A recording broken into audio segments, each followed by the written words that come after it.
Bien, buenas tardes. Vamos a comenzar con nuestra última jornada de capacitaciones para esta capacitación que se ha dado a cabo del 12 al 15 de mayo sobre temas globales de la agenda internacional. Esta tarde tenemos con nosotros para la primera presentación a la licenciada Carmen Rosa de León Escribano Schlotter. Ella es socióloga, tiene amplia experiencia en temas de seguridad, es directora de IEPADES, que significa Instituto de Enseñanza para el Desarrollo Sostenible. Es una organización que se dedica realmente a temas de seguridad básicamente. Carmen Rosa trabajó en el ministerio hace varios años, fue directora de Asuntos de América Central y del Caribe y también fue directora general de Política de Relaciones Internacionales Bilaterales. O sea, pues que no es ajena a nuestra familia Minex. Trabajó, ha dado cátedras, clases en varias universidades, especialmente en la Universidad Rafael Andívar. Fue parte de las autoridades del entonces Instituto de Ciencias Políticas y Sociales, hoy Facultad de Ciencias Políticas y Sociales en la Universidad Landívar. Y la verdad es que sabiendo desde que nos presentaron entre la lista de posibles expositores para las capacitaciones, las conferencias de esta capacitación, las de toda la semana, cuando vimos el nombre de Carmen Rosa, pues no dudamos en ningún momento en que era la persona adecuada para esto. De hecho, ella ha representado al Ministerio de Relaciones Exteriores como delegada en algunas instancias, como es el caso de ella es presidenta de la Comisión Especial para los Repatriados, Refugiados y Población Desplazada, como delegada de la Cancillería. Actualmente trabaja como en la comisión que hay del gobierno para asuntos de paz. Ha trabajado mucho también en la cuestión de la modernización de la Policía Nacional Civil, tiene muchos escritos. Entre sus últimas publicaciones, de hecho, está Policía Nacional Civil, una visión crítica de la reforma policial en Guatemala, que es del año 2004, un manual de seguridad preventiva y política comunitaria para agentes, guía práctica de seguridad prevenida, dice que debe ser preventiva, ¿no? Preventiva. Y policía comunitaria. En fin, miren, esto es una lista bien larga de lo que la dama ha escrito. Lo único que les puedo decir es que la conozco desde hace mucho tiempo y sé que es muy capaz y que conoce de lo que habla, definitivamente. Solo antes de que demos inicio, dos cositas. La primera, no se nos vayan a salir corriendo al final de la segunda capacitación, por favor, porque hoy les tenemos que entregar sus diplomas en medio de una lluvia de atronadores aplausos que el resto de la concurrencia les brinda a cada uno de ustedes.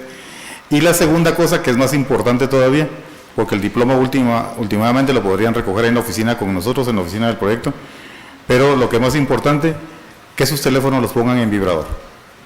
No les digo que los apaguen porque pueden tener alguna llamada urgente, pero sí, por favor, que los pongan en vibrador, ¿verdad? Para evitar soniditos sexys por ahí que tienen esos teléfonos, ¿verdad? Así es que muchas gracias y Carmen Rosa, por favor.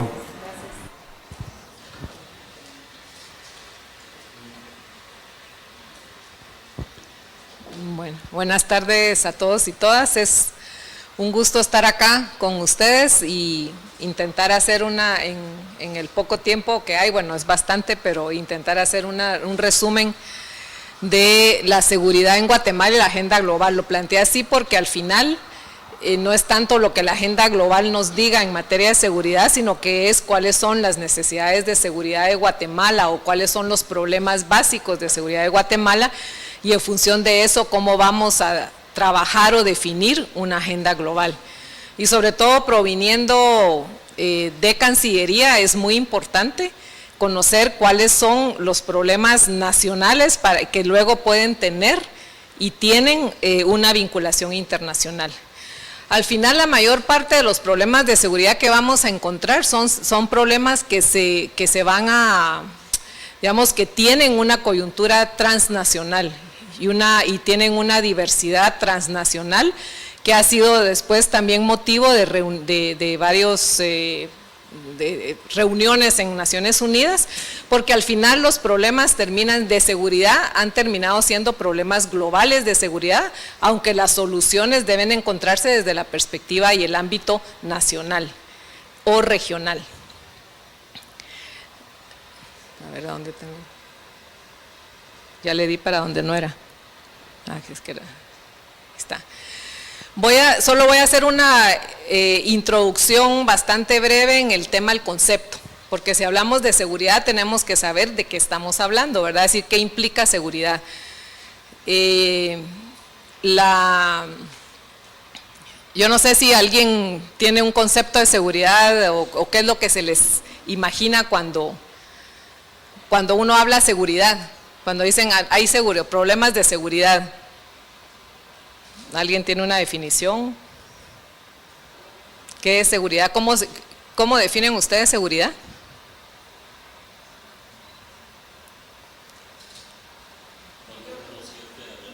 Ajá. Claro, vale. No sentir, es que al final el concepto de seguridad no es un concepto que uno pueda definir exactamente, sino es una percepción. Es decir, el sentirse seguro, ¿verdad? Entonces muchas veces por eso se habla que la percepción de seguridad es diferente a los datos reales de seguridad. Hace poco, por ejemplo, ayer que estuve en Sololá, estábamos analizando los datos de delincuencia del departamento y resulta que el municipio con más índice delictivo, no más violento, que Sololá no es violento, con más índice delictivo es Panajachel. Y cuando pasamos la encuesta, que se llama de victimización, cabalmente para las encuestas de victimización lo que van a hacer es levantar la percepción de las personas de qué es lo que están sintiendo, si se sienten seguras o no.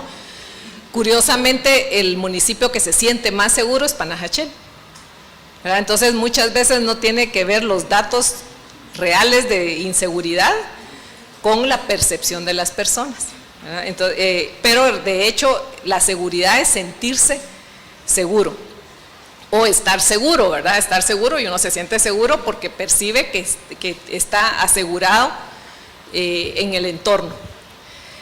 Antes, lo que se llamó la Guerra Fría, ¿verdad? En la época de la confrontación de bloques ideológicos, la seguridad estaba basada en la seguridad del Estado, es decir, cuál era el bien que se debía guardar o que se debía tener seguro, las instituciones del Estado. Entonces, frente a eso, lo que hacía el Estado era que cualquier persona o cualquier individuo que hablara una ideología que no era proclive a la que el Estado estaba manejando, que perteneciera a grupos ideológicos que no eran convenientes para la visión del Estado, estaríamos hablando de la doctrina de seguridad nacional, que fue lo que Estados Unidos propuso para el continente, y basado en el papel del ejército, ¿verdad?, de cuidar del enemigo, y el enemigo, ¿quién era? El comunismo, ¿verdad?, en aquella época. Entonces cualquier persona que pudiera pensarse que era comunista o que hablara de algo que se interpretara como comunismo, entonces era el enemigo. Entonces, ¿qué pasaba? Que la seguridad se concentraba en cuidar al Estado de las personas, sea de otros estados que podían invadir, sea de las personas o del enemigo interno, ¿verdad? Entonces es un concepto de seguridad que estaba basado en la protección del Estado y sus instituciones. Cuando acaba la Guerra Fría, y bueno, y esa concepción, pues lo que tuvimos como reflejo fue los problemas de confrontación interna que tuvimos en Guatemala, desaparecidos, masacres, genocidio, etcétera. Es decir, eso se reproduce en todo el continente.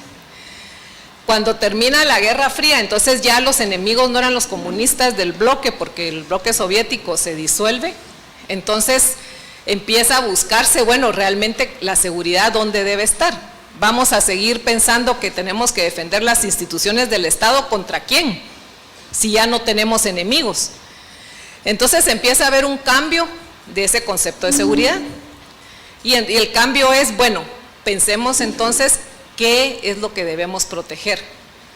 Y entonces empieza, ya no tenemos que protegernos de otros, empieza a hablarse de seguridad cooperativa entre los estados, porque ya no tenemos que cuidarnos unos de otros, sino que al contrario, ahora de repente van a aparecer otros problemas, es decir, hay una agenda diferente porque ya los problemas tradicionales ideológicos ya no van a estar.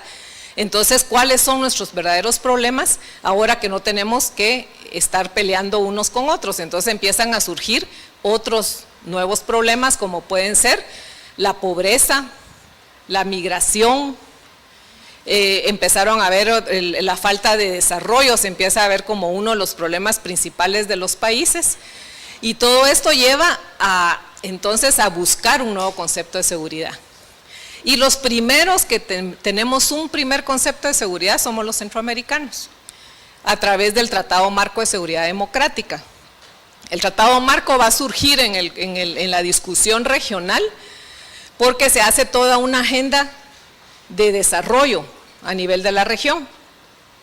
Y entonces alguien dice, bueno, ya tenemos todos nuestros tratados de desarrollo regional, entonces vamos a hacer una agenda que tenga que ver con seguridad. Y entonces surge el Tratado Marco de Seguridad Democrática en el año 95, donde ahí plantean un nuevo concepto de seguridad que tenía mucho que ver con lo que se había estado en la región hablando del proceso de Esquipulas II, cuando se asume el liderazgo por parte de los países frente a la posición de Estados Unidos, sobre todo de cómo quería manejar la guerra o la confrontación interna. Los países dicen, miren, nosotros por ahí no vamos porque lo que tenemos son muertos. Entonces mejor nos vamos a poner de acuerdo de ver cuál es nuestra propia agenda y sobre esa agenda vamos a proponer, y eso es lo que es el proceso de Esquipulas II. Y al final, del resultado de todos esos procesos, no solo se dan los procesos de paz en los diferentes países centroamericanos que estaban en conflicto, sino además también surge el Tratado Marco de Seguridad Democrática. Entonces, el Tratado Marco de Seguridad Democrática, al final lo que nos va a traer es el concepto de seguridad democrática. ¿Y qué es lo que va a decir ese concepto? Es fácil. Lo que dice es, primero, la seguridad es algo que tiene que ver con la parte civil del Estado. O sea, no tiene que ver con guerras. La seguridad es algo que tiene que ver con las personas. Entonces, si tiene que ver con las personas, es decir, ya no vamos a defender el Estado, vamos a defender a las personas. Entonces, si tiene que la seguridad ver con las personas, ¿qué significa? Que si el centro a proteger es la persona, no solo son la persona, su vida y sus bienes, sino también son los otros aspectos que la persona necesita: salud, educación, derecho al trabajo, derecho al desarrollo, derecho a tener una cultura, un idioma. Es decir, entonces empieza a darse una dimensión de la persona y es lo que llamamos que pasa el concepto de seguridad de una visión estatocéntrica a una visión antropocéntrica.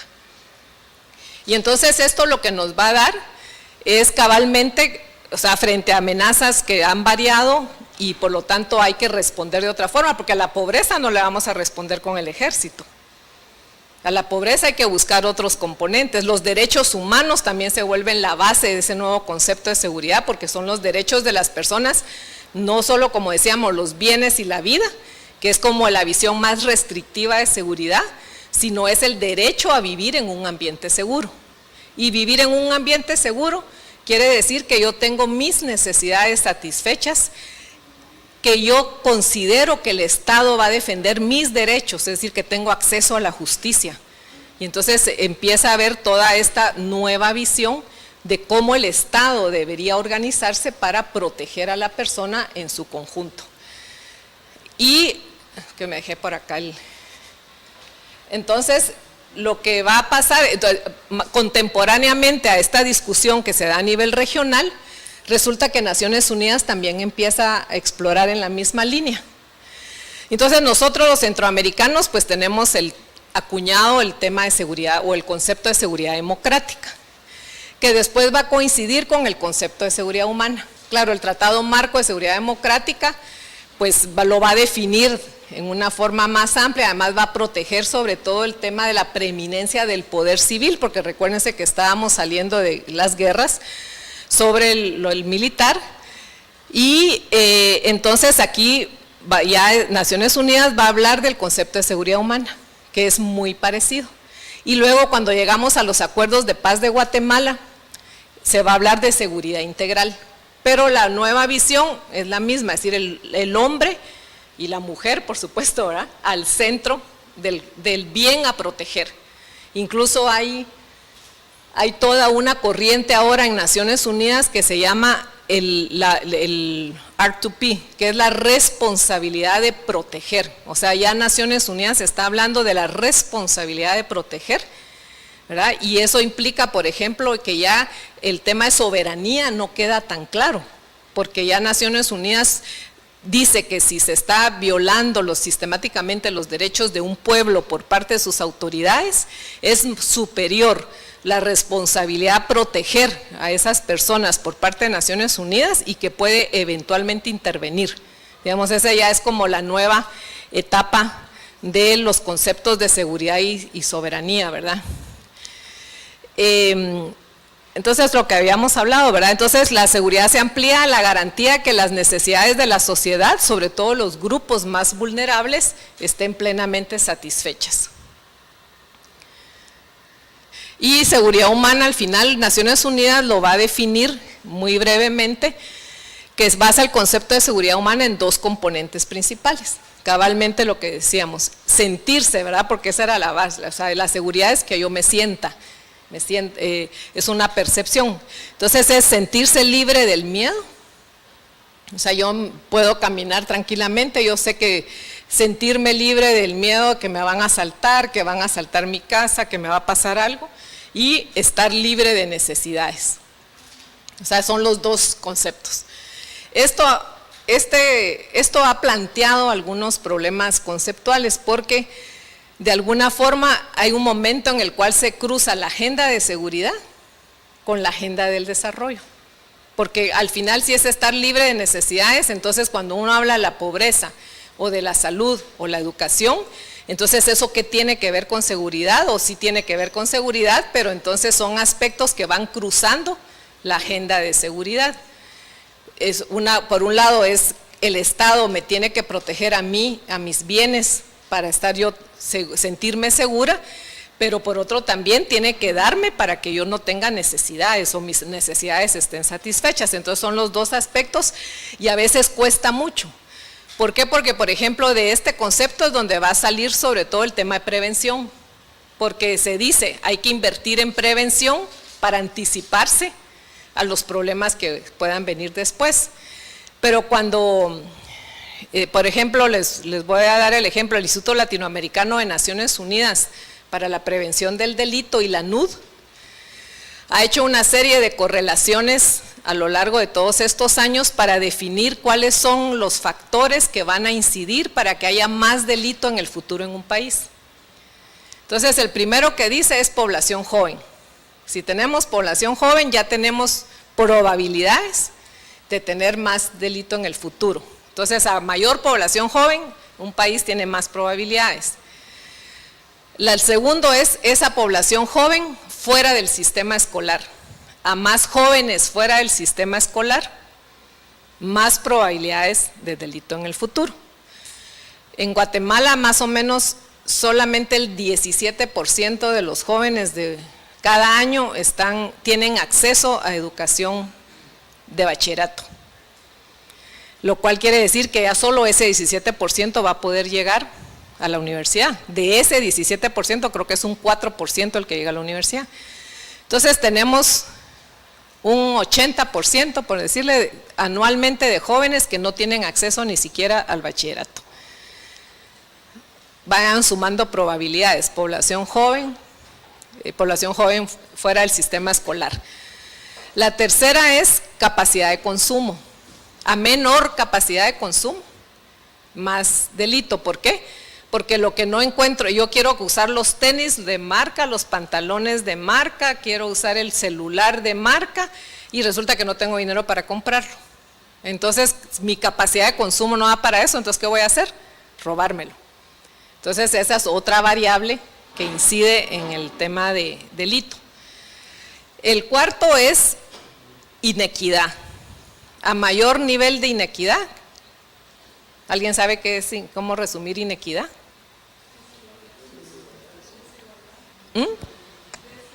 Desigualdad. Es decir, inequidad es la diferencia que hay entre los pobres y los ricos. Es decir, la tendencia en nuestros países es a que cada vez haya menos ricos más ricos y más pobres más pobres. Es decir, esa es la tendencia. Y Guatemala es el segundo país de América Latina con más desigualdad. El primero es Brasil. Entonces, esa es otra, o sea, porque y la inequidad es la que genera violencia, no es la pobreza, porque hay un mito de que los pobres son violentos, no. La inequidad es la que genera violencia, ¿por qué? Porque yo sé que yo estoy aquí, viviendo en este barrio, y sé que por mucho que yo haga, nunca voy a poder, el sistema a mí no me va a dar la facilidad para poder tener lo que otros tienen. Porque yo ya estoy condenado por vivir en este barrio a no tener educación secundaria o a no tener bachillerato, a no tener por lo tanto no tengo derecho a empleo o a un empleo de calidad o que me paguen bien, y por lo tanto el señor de la vecindad me está ofreciendo el AK-47 para que me vuelva parte del narcomenudeo, y del otro lado yo no tengo ninguna oferta del Estado. Nosotros trabajamos con jóvenes en riesgo y había uno que decía, mire, aquí en mi colonia, yo tengo que escoger entre un AK-47 y una beca de estudios, pero a mí nadie me da una beca de estudios, yo no tengo cómo pagarme el bachillerato. Yo terminé tercero básico, que sí tuve la posibilidad de un instituto público, pero yo no tengo posibilidad de pagarme el bachillerato.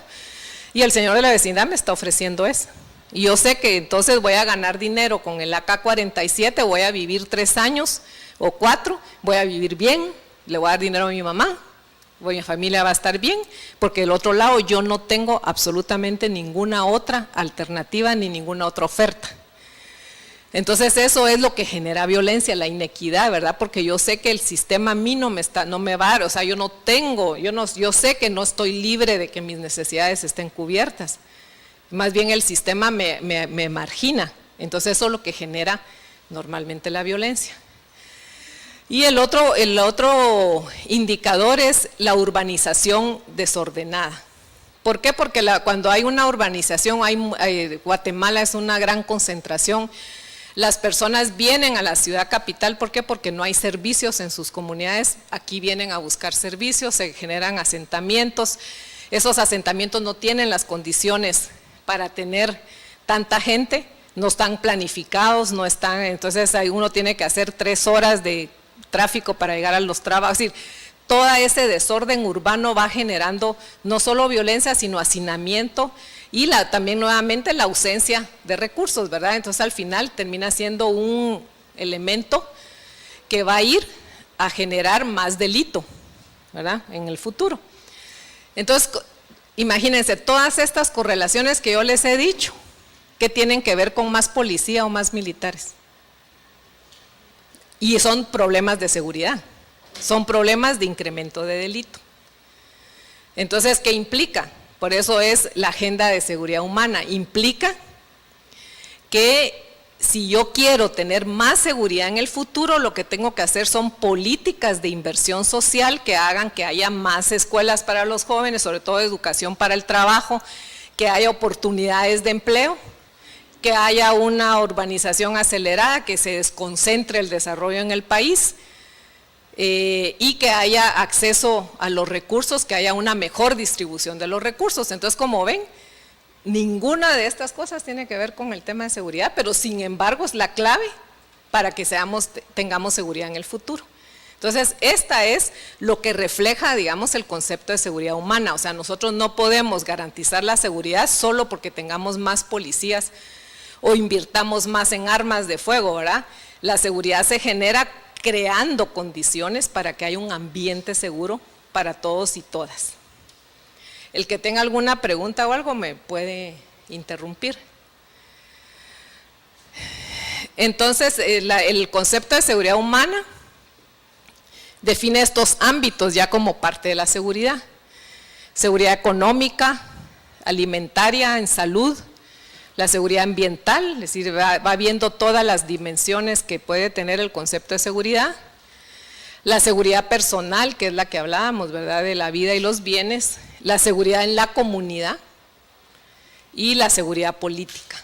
Seguridad política, que quiere decir certeza de participación, yo soy ciudadano, mis derechos se escuchan, existe un sistema político que yo puedo utilizar y que me hace referente o ser ciudadano, ¿verdad? Yo puedo opinar.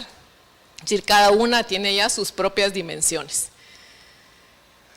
Esta presentación la tienen en el CD, o sea que para que no se angustien de copiar, ¿verdad? Si no quieren. Entonces,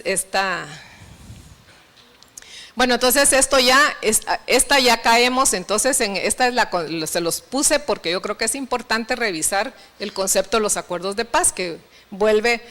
¿Y por qué son importantes el concepto de los acuerdos de paz? Porque al final este concepto de seguridad integral, que es el que nos va a dar los acuerdos de paz, que está en esta línea que hemos hablado, es la que va a definir la reforma al sector seguridad y justicia en Guatemala.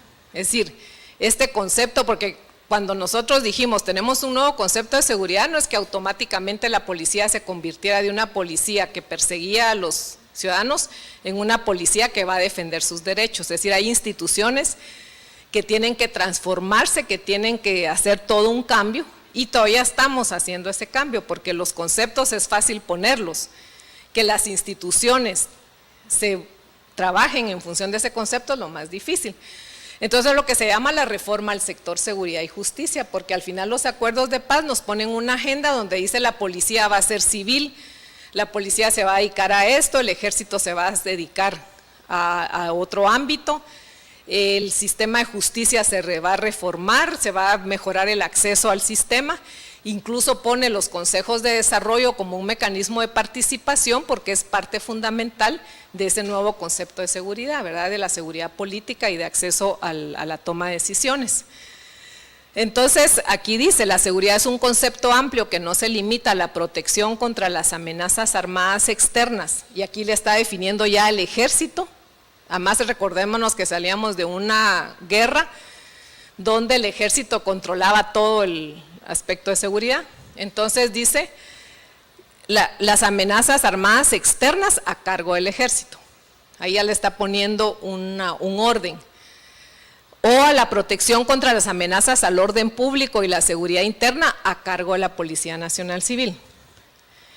Eso era en ese año, ¿verdad? Ahora si hiciéramos esta presentación, o sea, si lo hacemos a día de hoy, este concepto está un poco extraño, ¿verdad? Porque realmente hemos hecho lo contrario en los últimos años de separar funciones entre el ejército y la policía.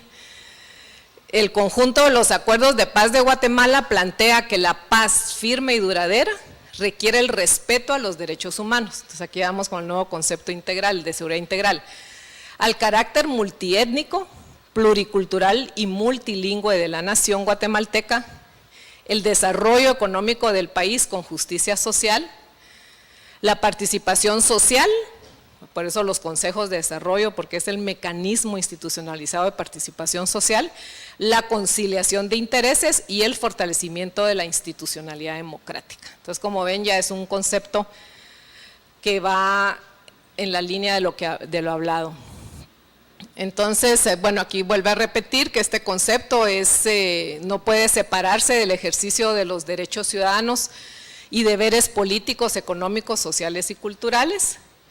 Y entonces aquí plantea la nueva agenda de seguridad, ¿verdad? Porque dice los desequilibrios sociales y económicos, la pobreza y la pobreza extrema, lo que estábamos hablando, bueno, todos los problemas con los jóvenes, ¿verdad? Eso al final se convierte en más delito. Entonces aquí dice la pobreza y la pobreza extrema, la discriminación social y política, la corrupción, entre otros, constituyen factores de riesgo y amenazas directas para la convivencia democrática, la paz social y por ende el orden constitucional democrático. Aquí ya no nos está diciendo, miren, tenemos que defendernos que México no nos invada, no tenemos que defendernos de las ideas extrañas, ¿verdad? Sino que tenemos que encontrar una solución a los riesgos que plantean la pobreza, ¿verdad? La falta de diálogo, la corrupción, lo que son factores de riesgo de posible desorden social. Bueno, y esto se los voy a dejar porque es un cuadro, no me voy a poner a explicarlo mucho. Pero es interesante para ustedes, sobre todo acá en el ministerio, porque es una diferencia entre cuál es el ámbito de la seguridad nacional, qué es seguridad pública y qué es seguridad ciudadana, porque no es lo mismo, ¿verdad? Seguridad nacional es cuando el Estado se ve amenazado. Entonces eso quiere decir que el Estado tiene que utilizar todos sus recursos para defenderse de esa amenaza. Esa amenaza puede ser un desastre climático, ¿verdad? Porque si nosotros después aquí tendríamos que revisar la ley marco del Sistema Nacional de Seguridad, que nos va a definir cuáles son las amenazas al país. Pero entonces la seguridad nacional es cualquier cosa que va a atentar realmente contra todo el Estado y la integridad del Estado. La seguridad pública es cuando el Estado ya interviene. Esto ya estamos hablando de sistema de justicia, cuando la policía debe intervenir, y la policía solo debe intervenir cuando ya sucedió un hecho, ¿verdad? O cuando hay intención de cometer un delito. Y la seguridad ciudadana, que es la que hacemos todos los ciudadanos a través de la participación. Es decir, la seguridad ciudadana ya es la conexión o la coordinación entre el Estado y la población para resolver los problemas de seguridad, que es lo que conocemos como prevención, y que es lo que, digamos, la seguridad ciudadana es la que más va a trabajar en los aspectos de prevención. Aquí el papel muy importante lo tienen los alcaldes, por ejemplo, a nivel de las comunidades. En cambio, la seguridad pública son las instituciones del Estado, es la policía, el Ministerio Público, el organismo judicial los que tienen que hacer la tarea. Bueno, entonces ahora, ¿cuál sería una agenda nacional de seguridad? ¿Cuáles son los problemas que piensan ustedes que tenemos principalmente?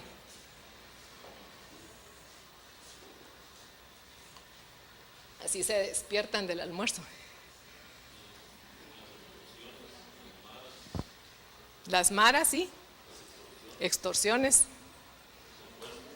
Secuestros. Narcotráfico.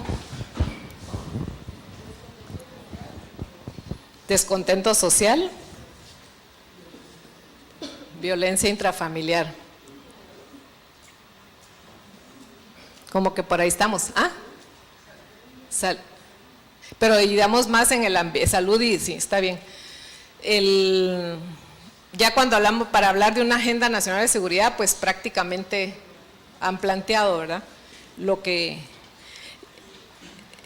yo no voy a tocar tanto el tema de pandillas y extorsiones y maras. ¿Por qué? Porque ese es un problema, como es la agenda global, ese es un problema más interno, ¿verdad? Claro que se dice que las pandillas están en la región, bueno, se dice muchas cosas de las pandillas. Las maras tal y como se concebían en el pasado ya no existen. Ahora lo que son grupos organizados locales que están cuidando las calles o sea, que se asignan calles de barrios para controlar. ¿Y para qué? Para distribución del narcomenudeo y para hacer extorsión. O sea, son grupos de crimen organizado que controlan áreas del territorio urbano y se mueven con la misma lógica que otros criminales, que vamos a ver que es la lógica también del narcotráfico. Pero al final termina siendo un tema que no tiene una agenda global, porque ese problema lo tenemos Honduras, El Salvador, Guatemala. Ya Nicaragua no tiene prácticamente, o sea, nunca ha tenido pandillas, hay algunas. Costa Rica tiene algunos problemas, pero realmente el problema de pandillas, que sí es una amenaza en el sentido en que, por ejemplo, en Europa ya tienen grupos de emigrantes, sobre todo de El Salvador, ¿verdad? Y de otro, parece que en Ecuador también está el problema de pandillas, que han migrado a España sobre todo y que están ya generando problemas como pandillas de barrio, ¿verdad? Pero todavía no es un tema que se pueda hablar de una agenda global en esa problemática. Ahí ya tiene mucho que ver lo que habíamos hablado antes, la ausencia de acceso a recursos, la discriminación, porque mucho de lo que mueve a estas pandillas en otros países es sentirse discriminados por su nacionalidad y por convivir sin las condiciones que tienen los otros también, ¿verdad? Porque suelen ser migrantes ilegales o están en otras condiciones. Entonces me voy a fijar acá en lo que dijeron. Fíjense que nadie dijo violencia armada, porque al final las maras, las pandillas, las extorsiones y el narcotráfico, lo que pasa es que nos matan, ¿verdad? Porque usan armas. Entonces, al final, los principales temas de seguridad para Guatemala tienen mucho que ver con las armas de fuego, la violencia intrafamiliar y violencia contra la mujer. De hecho, cuando vamos a ver las estadísticas, el principal problema de seguridad de Guatemala, o el principal, lo voy a poner así, el principal ambiente o el principal lugar donde hay más inseguridad en Guatemala es en el hogar. O sea, ahí es el área más insegura de los guatemaltecos y guatemaltecas es el hogar, por números, ¿verdad? O sea, es donde más se produce el fenómeno de violencia intrafamiliar y el problema de seguridad más grave del país es la violencia intrafamiliar. Pero también al final termina siendo un problema local, interno, de nuestro ámbito particular y que se reproduce, digamos, a nivel de todo el mundo.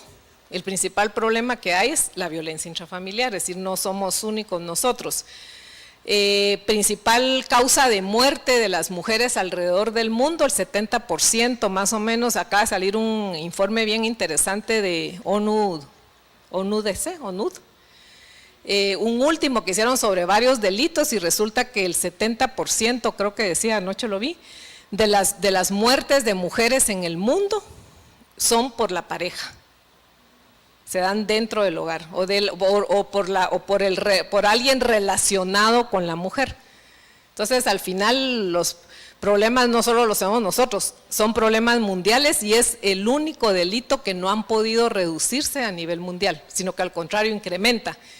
Incrementa, creo yo, más porque cada vez se conoce más y hay más denuncias, ¿verdad? Entonces, a veces la denuncia no siempre es mala, la denuncia es buena porque quiere decir que hay confianza en el sistema. Pero de hecho es el principal problema de seguridad, incluso a nivel mundial, termina siendo la violencia en el hogar.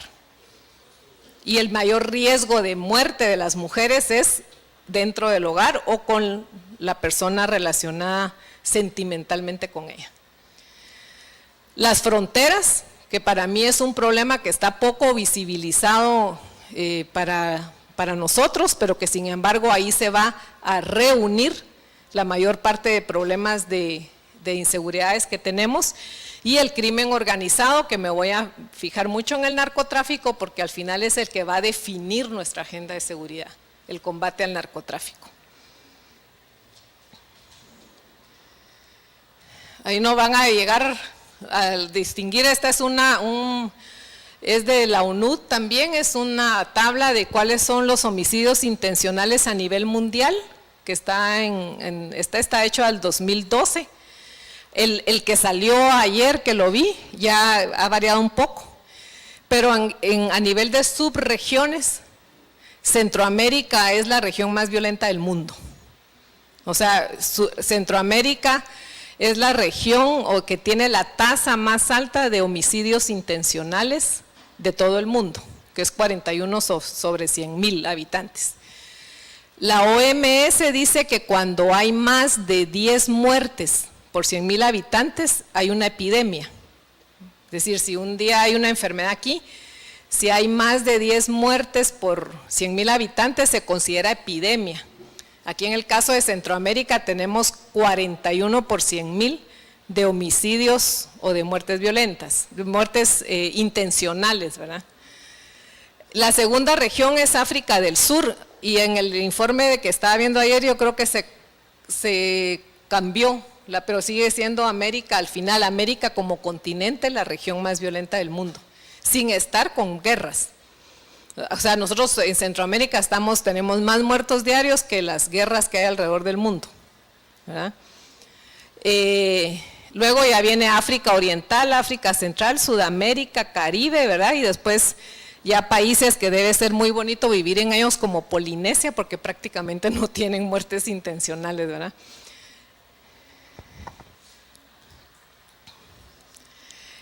Y luego cuando vemos esta misma gráfica a nivel de país, entonces vemos que el país Donde hay más homicidios o más muertes intencionales es Honduras, con el 91.6 por 100,000 habitantes.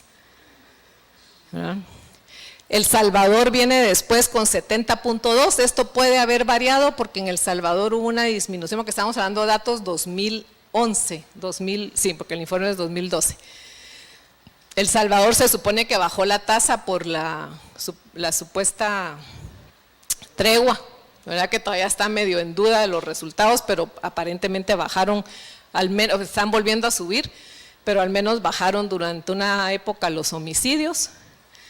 Después ya viene Costa de Marfil del África, Venezuela, que Venezuela de no estar prácticamente en los países más violentos en los últimos años, ha subido al tercer lugar a nivel de América Latina.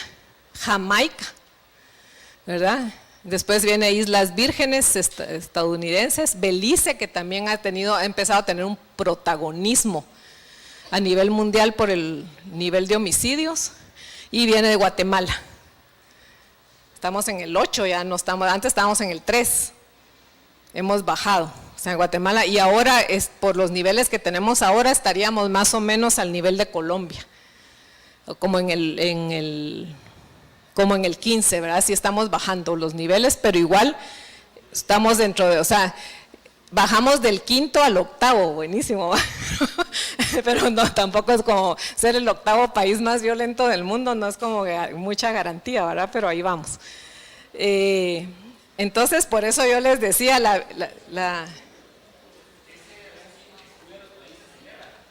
no, están incluidos.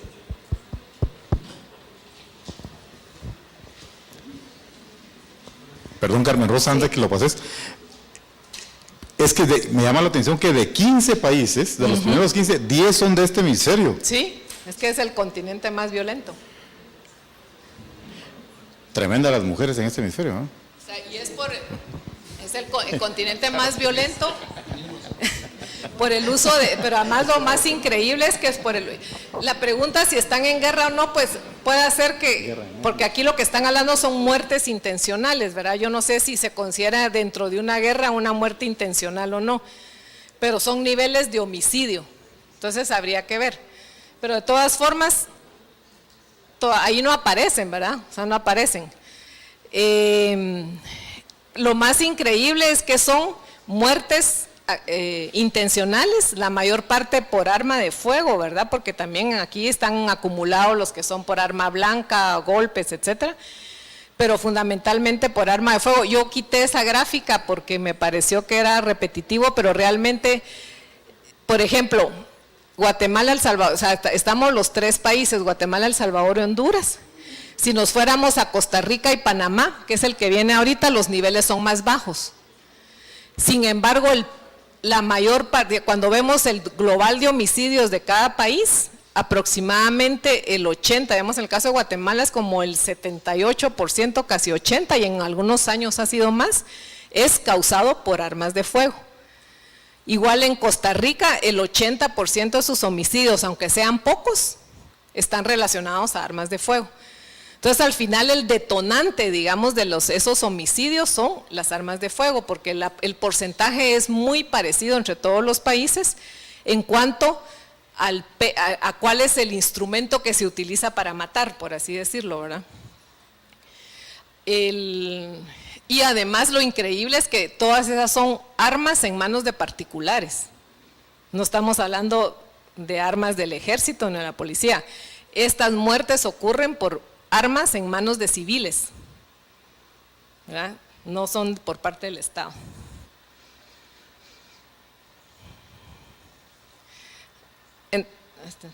Sí tiene, ¿va? Entonces aquí esta es del informe de seguridad humana del PNUD que sacaron cabalmente este año, y estas son más o menos las tasas de homicidio. A ver si Guatemala sería esta que va acá, ¿verdad? Que ha tenido un descenso relativo. No, perdón, esa es Colombia, ya no veo yo. Colombia, esta es Guatemala, bueno, si se logra ver. Guatemala, El Salvador es el que creo que es por acá, a ver, ya no sé ni cuál es. Aquí ya se ven todas las azules iguales, entonces ya no sé. Bueno, de plano Honduras es ¿va? Ese sí es Honduras. Y El Salvador debe ser este, que va con el tema de la tregua, ¿verdad? Y Guatemala, que ha llevado el descenso. Y este es Colombia, que va por debajo de nosotros. Va. Entonces, y este es Paraguay, ¿verdad? Que ellos van como muy bajito. Ese informe lo que va a decir al final es que, por ejemplo, lo que hablábamos, ¿verdad? El 78% de los homicidios por arma de fuego, o sea, América Central, su 78% en promedio de homicidios es por arma de fuego. Y América del Sur tiene menos homicidios que nosotros. Brasil no, Brasil anda más o menos, tiene una tasa menor, pero por ahí vamos.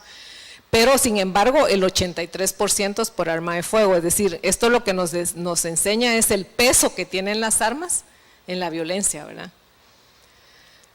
Y tiene algunas conclusiones este informe, dice, la violencia letal afecta desproporcionadamente a los hombres jóvenes. Es decir, el fenómeno que tenemos es que la mayor parte de muertos o la mayor cantidad de muertos se acumula en los estratos entre 15 a 30 y tantos años. Ahorita lo vamos a ver para Guatemala. Es decir, hay una muerte sistemática mayor de jóvenes. No solo porque seamos poblaciones jóvenes, sino porque hay una muerte sistemática de jóvenes y está concentrada la muerte en el estrato de los jóvenes. O sea, los jóvenes doblan la tasa de homicidios en la mayor parte de países, mueren más. Había un estudio que decía que un joven en Guatemala tenía 34 veces más probabilidades de morirse al salir a la calle que un joven europeo. O sea, ya con eso estamos como para estar estresados, ¿verdad? Una de cada 10 víctimas de homicidios son mujeres. Esta tasa más o menos se ha mantenido a nivel universal. En Guatemala es mayor, pero más o menos una de cada 10 es un homicidio de mujer. Lo interesante, porque a veces hay mitos, este es el tema de la relación con arma de fuego. Ellos hicieron encuestas en las cárceles para hacer el estudio. Y entonces dice que el 42% al 67% o casi 68% de los reclusos tuvieron acceso a un arma de fuego antes de los 18 años.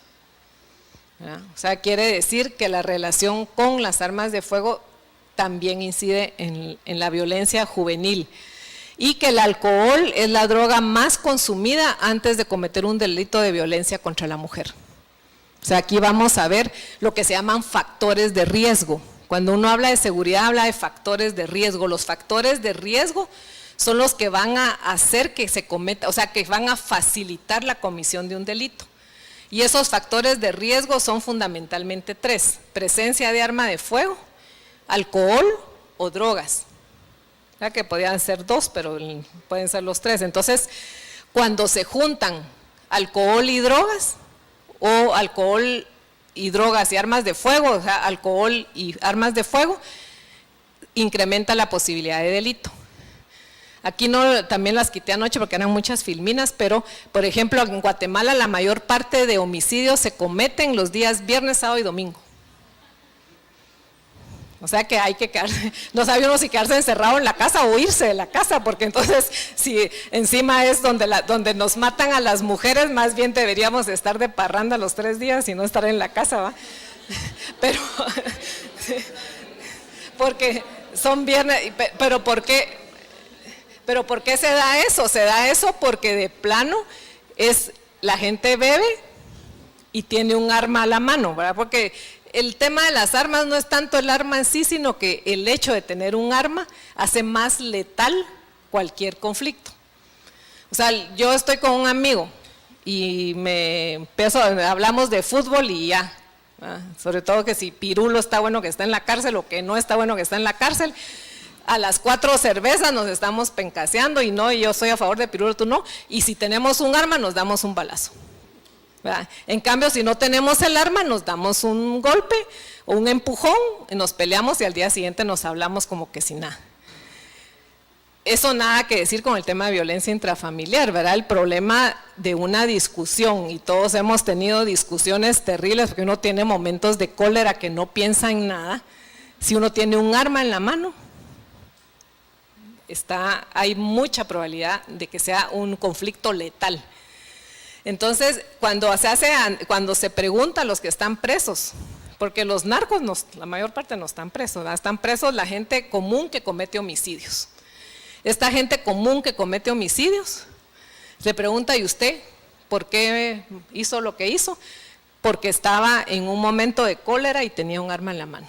Y si tenía tragos, ya peor. Entonces sí, eso es lo que se conoce como factores de riesgo. Y por eso aquí dice que cabalmente, y nosotros, ese es un tema que aquí en Guatemala hemos olvidado mucho, el peso del alcohol. Y ahora cada vez aparece más, porque realmente este dato, ¿verdad? El alcohol es la droga más consumida antes de cometer un delito y violencia contra la mujer, ¿verdad? Las dos cosas. Entonces ya hay como que hacer pues repensarlo, ¿verdad? Claro, yo me puse a hacer un análisis para cruzar en la ingesta de alcohol con homicidios. Y cuando me fui a ver países, dije, nosotros tenemos como algo así como el 56% de índice de consumo de alcohol. Es decir, personas que sistemáticamente prueban el alcohol una vez a la semana, algo así, de Secatid.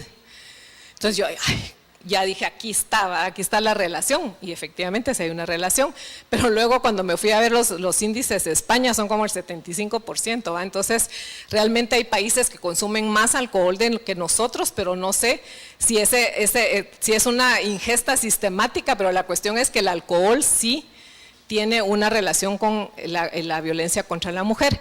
En San Mateo Ixtatán, creo que es, en Huehuetenango, se organizaron las mujeres de la comunidad y cerraron todos los bares. Y de hecho obligaron al alcalde a cerrar los bares. ¿Por qué? Porque los hombres se iban sistemáticamente a emborrachar y les iban a pegar. Y entonces cerraron los bares. Y es una experiencia en Huehuetenango bien interesante que lograron las mujeres organizadas, ¿verdad? Bueno, entonces aquí para el dato de Guatemala, esta es la relación entre tasa de homicidios generales con la tasa de muertos por arma de fuego, ¿verdad? Es decir, esta es solo para lo que hablábamos de que entre 70 y 80% son por armas de fuego.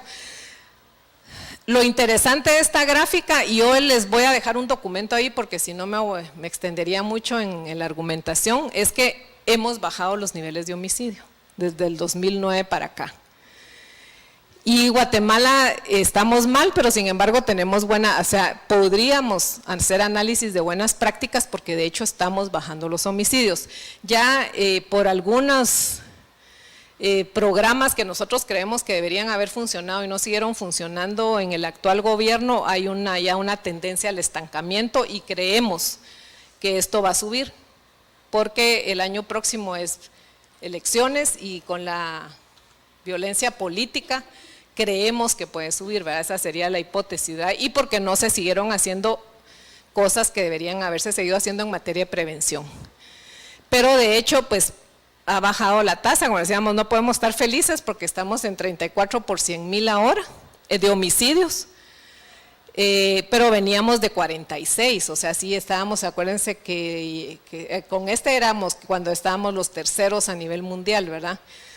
Y por arma de fuego, pues es el 28 por 100,000, o sea, siempre hay un margen que no es por arma de fuego. Estas son lesiones, o sea, las rojas son lesiones y estos son lesiones, o sea, lesiones por arma de fuego versus lesiones. O sea, siempre las armas de fuego vuelven a ser como el factor principal de que causa lesiones a los guatemaltecos. Y estas por sexo separado, entonces aquí está homicidios y homicidios por arma de fuego en el caso de los hombres, y en el caso de las mujeres, pues la gráfica que va muy pareja. Este dato es inusual, digamos, en los países, la mayor parte de países, son más los que se salvan que los que se mueren. Es decir, esta gráfica es al revés. Los lesionados por arma de fuego deberían ir aquí arriba y los muertos abajo. Pero sin embargo aquí nos morimos más. ¿Por qué?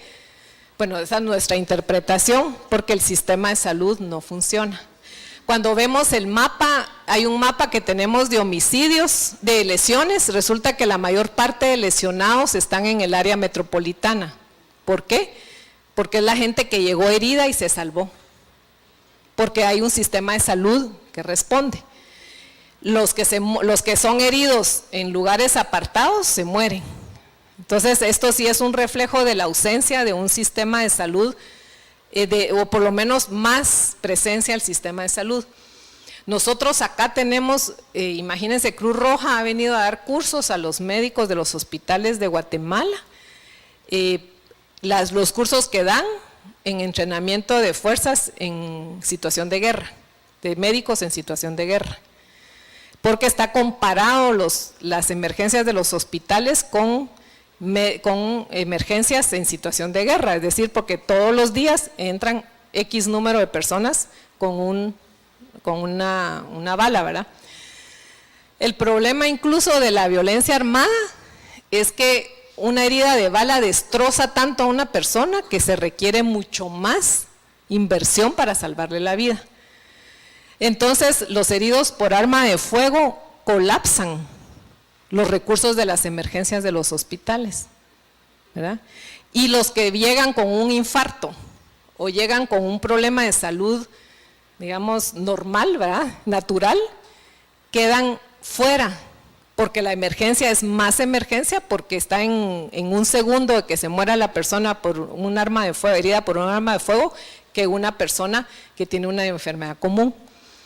Entonces, al final, estos pesos, por ejemplo, son pesos que no se ven cuando uno está viendo el tema de violencia armada. No se ve que los hospitales tienen todo concentrado su sistema de emergencias.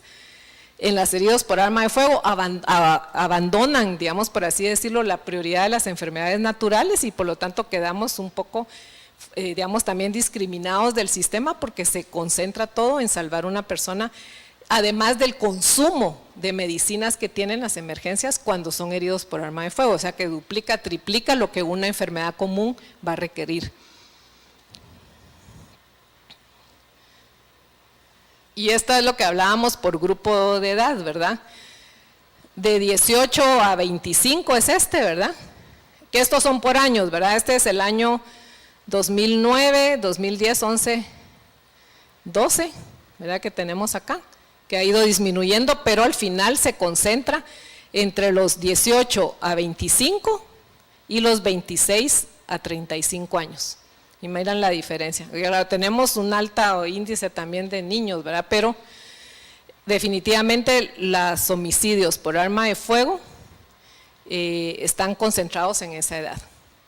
O sea, aquí hay varios que se tienen que están en el rango ese, ¿va? Pero ya algunos otros ya no nos tenemos que preocupar tanto, que andamos como por allá, ¿va? Pero sí, entonces esta es un poco la concentración de los homicidios por arma de fuego. Bueno, esto ya es esto se los dejé para que ustedes lo tengan, que son por los departamentos más violentos, que sin embargo, aunque estemos bajando los niveles, por ejemplo, los departamentos se comportan diferente, ¿verdad? Entonces, por ejemplo, en el 2013, el que subió fue Escuintla muchísimo, que no estaba, digamos, el 2013 cerró Escuintla como el departamento más violento, que no era así, ¿verdad? Y luego siempre está Izabal, Petén, Chiquimula, Jalapa, Jutiapa y Guatemala. Pero como Guatemala vivimos más gente, cuando uno hace la tasa, porque esos son números, ¿verdad? Cuando uno hace muertos por 100,000 habitantes, terminan siendo más violentos algunos departamentos que tienen menos habitantes que nosotros porque contenemos una gran cantidad de población. Este es el promedio de homicidios de los últimos años por departamento de 2008 a 2012.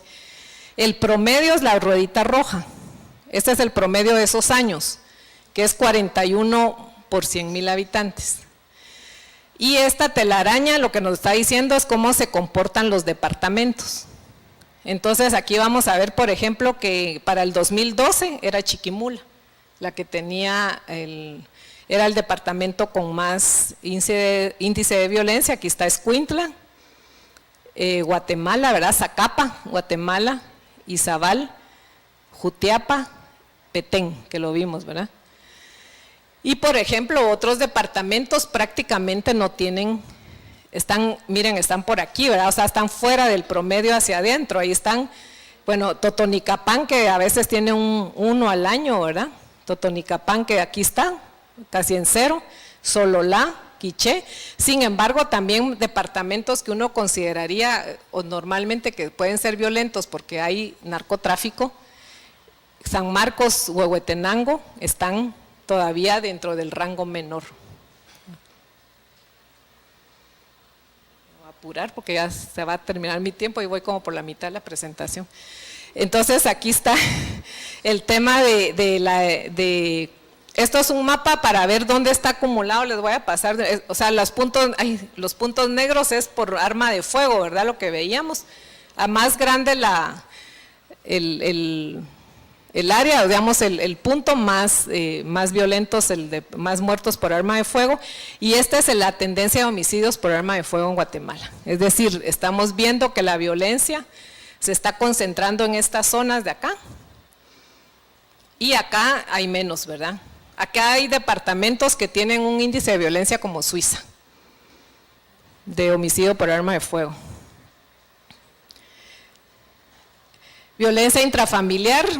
Bueno, como decíamos, esto depende mucho de la denuncia, entonces nunca va a haber un reflejo claro de la violencia.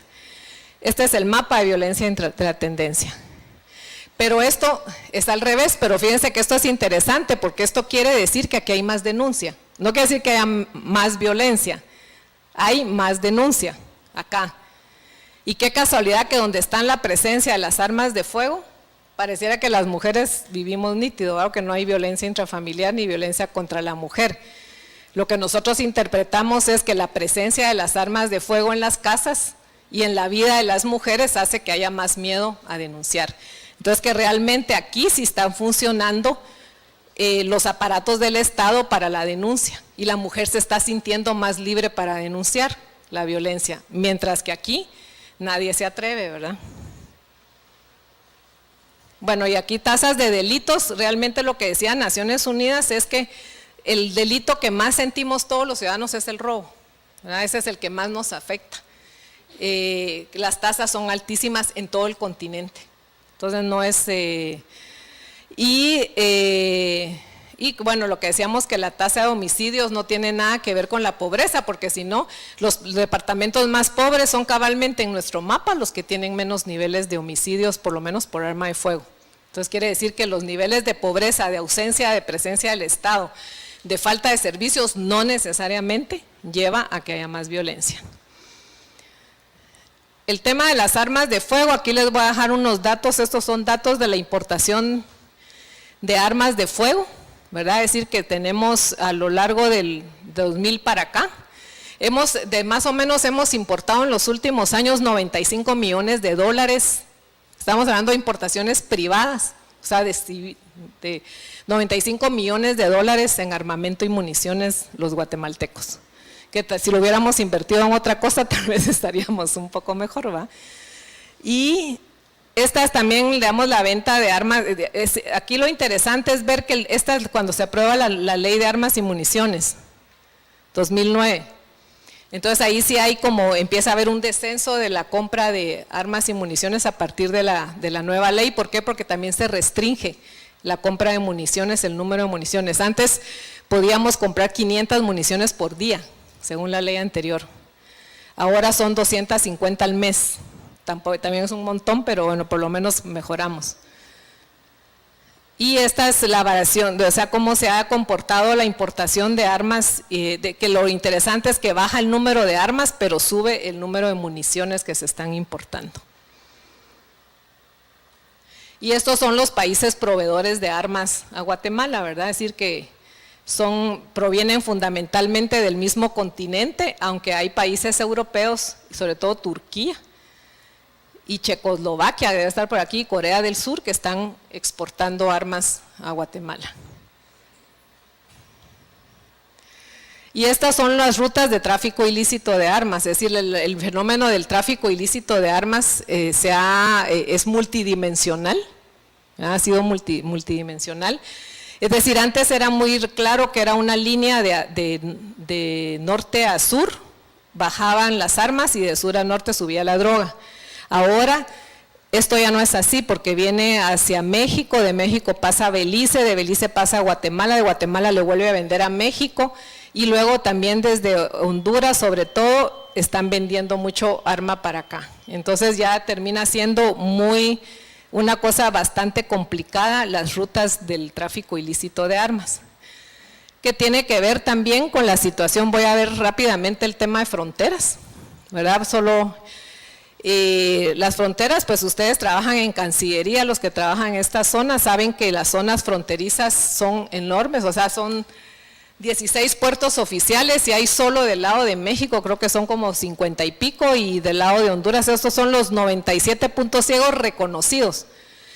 Ayer estaba un señor de San Marcos en la presentación que teníamos en Sololá y decía que solo en el departamento hay 200 puntos ciegos que ellos tienen identificados. Entonces, internamente, digamos, no están ni siquiera en la estadística oficial.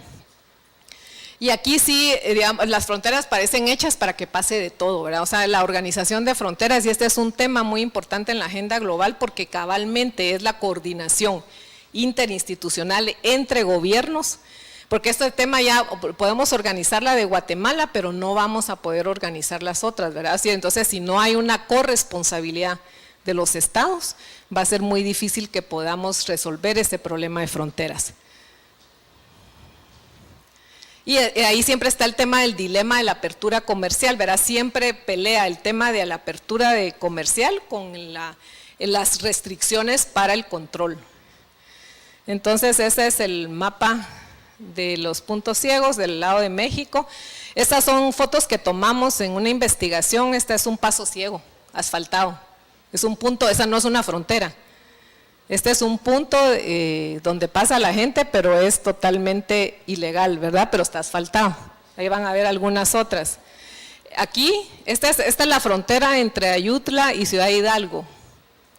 Aquel control, ¿verdad? Pasan en llantas incluso las cosas. Esta es la frontera legal. Esta está de tierra con todos esta no sé, esta ya no me acordaba dónde, perdí el título, ya anoche ya no lo busqué, pero, o sea, esta con la otra que está asfaltada y toda nítida, ¿verdad? Esta es una finca privada entre Guatemala y Honduras que sirve de paso. Ese es el gran negocio de la gente en la frontera, tener la finca y tener su propio portón donde cobran para pasar. Y entonces pasemos en 5 minutos al tema de narcotráfico, ¿verdad? Porque tiene todo que ver, al final vemos tráfico de armas. Las armas, ¿quién las usa? Las usan los civiles, las usan los particulares, pero las usa el crimen organizado, ¿verdad? Entonces al final hay una relación entre varios de los delitos con la agenda de seguridad o varios de los aspectos. Y aquí cabalmente y veíamos el área de, yo creo que lo tengo aquí. Entonces aquí está, digamos, un poco cuál es el panorama regional. Aquí en esta zona se está concentrando, estas son como digamos, las áreas problemáticas de narcotráfico, acá porque vienen por mar, esta parte, y aquí en Honduras es donde está ahora lo que llaman el nuevo hub del narcotráfico, es decir, donde se está concentrando la mayor parte de salidas y entradas del narcotráfico, sobre todo porque Guatemala puso radares digamos, para las avionetas, entonces ya salen fuera digamos, ya no pueden pasar. Se ha incrementado mucho el paso por mar y entonces esto pues ha hecho que sea, pero de todas formas pues está desde Panamá, estos se los quedan, es un mapa que más o menos dice cuál es la dinámica del narcotráfico. Este es el flujo de la droga. Entonces, como ven, y miren, aquí está todo concentrado por mar prácticamente, viniendo de Colombia ¿qué sería de Venezuela? Y Colombia, Panamá y Guatemala, ¿verdad? Aquí está. Entonces, pero lo que pasa es que se está yendo mucho, y además el área del Caribe. El área del Caribe es también uno de los, o sea, pasa de aquí para el Caribe, del Caribe va para Europa o para Estados Unidos, y lo que se concentra mucho es en México, y solo es esta parte de acá la que llega directamente por mar, ¿verdad? Pero sí, digamos, hay grandes corrientes en el nivel de la región. Estos son las trazas que le llaman de las avionetas que salen prácticamente entre Colombia y Venezuela, ¿verdad? República Dominicana, y todas aquí. O sea, aquí es donde vemos el área problemática. Estas son las trazas de la DEA, digamos, esta es de 2011, la nueva es más o menos por ahí, pero hay menos, por lo menos hay menos. O sea, aquí se supone que se va a concentrar porque aquí van a empezar a poner radares y va a haber la nueva fuerza de tarea y no sé qué más, entonces se supone que se va a incrementar acá. Pero es un poco el problema que tenemos de ser ruta de paso. Y entonces, ¿qué pasó con esta ruta de paso? Es que nosotros nos hicieron un plan especial los norteamericanos, porque al final toda la agenda de seguridad nuestra se va a concentrar en la lucha contra el narcotráfico. Vimos todos los problemas que eran de nosotros. ¿Cuáles son los problemas del Estado? Responderle a las demandas de la lucha contra el narcotráfico, que no necesariamente tiene que ver ni con violencia intrafamiliar, ni con el tema de responsabilidad y derecho de los jóvenes, no, tiene que ver con, aquí está muy marcado, por el tema de cuál es la respuesta que se tiene que dar a esa problemática. Y realmente lo que ha pasado con todos los planes de Estados Unidos hacia Centroamérica es que México combatió los cárteles del crimen organizado y lo que hizo fue desperdigarlos y traerlos a Centroamérica. Y de ahí viene la problemática que tenemos ahora, que ya no están en México y aquí se están haciendo como, digamos, logística para esos cárteles, sino que vinieron y se instalaron. Entonces, incluso en la reunión de ayer, que cabalmente estaba gente de San Marcos y Huehuetenango, y me decían, mire, los mexicanos son los que vienen a comprar la amapola, o sea, los que comercian la semilla de amapola son mexicanos, no son guatemaltecos, o sea, ellos están acá, ellos son los que hacen de intermediarios, aquí lo que hacemos es como una logística de apoyo para hacer las cosas, pero realmente ellos ya están acá instalados. Bueno, aquí tenemos cuál es el problema. El narcotráfico pues ha corrompido el Estado, los partidos políticos, el poder local.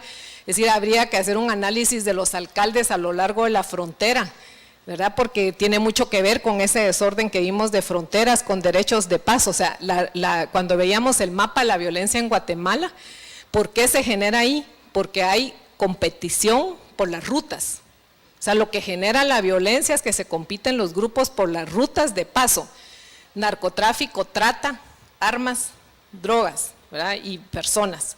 Entonces, al final, lo que vale dinero es la ruta, porque yo alquilo mi ruta, alquilo mi portón para que pase. Y entonces, eso es lo que yo voy a defender. Y por eso se genera esa violencia y competencia entre los mercados locales para tener esa ruta. Y el tema de seguridad privada también hay que tenerlo en cuenta, ¿verdad? Esa era otra de los temas de seguridad. Entonces, al final, esto porque les debe sonar, que tenemos la iniciativa de seguridad regional CARSI, ¿verdad? Que supuestamente viene con 1.500.000 millones al principio, que ahora quedó en 400 y pico lo que han dado. Pero como esta es una ironía, bueno, aquí dice los propósitos: crear calles seguras, interceptar el movimiento de delincuentes, establecer una efectiva presencia del Estado, apoyar a los gobiernos y fomentar la coordinación. Irónicamente, o sea, Estados Unidos, nosotros estamos concentrados todas nuestras fuerzas en eso, pero para Estados Unidos lo que nos da para Centroamérica, que ni siquiera ha llegado a la tercera parte de esto, representa el 0,1% invertido en Irak o Afganistán. Entonces uno se pregunta cuál es realmente la prioridad. ¿Realmente es prioritario que nosotros detengamos el tráfico de drogas? Porque si fuera prioritario, ¿por qué no nos dan el 100% más para realmente contenerlo, ¿verdad? Y crear desarrollo y porque al final eso es lo que va a lograr terminar con el tema del narcotráfico, no.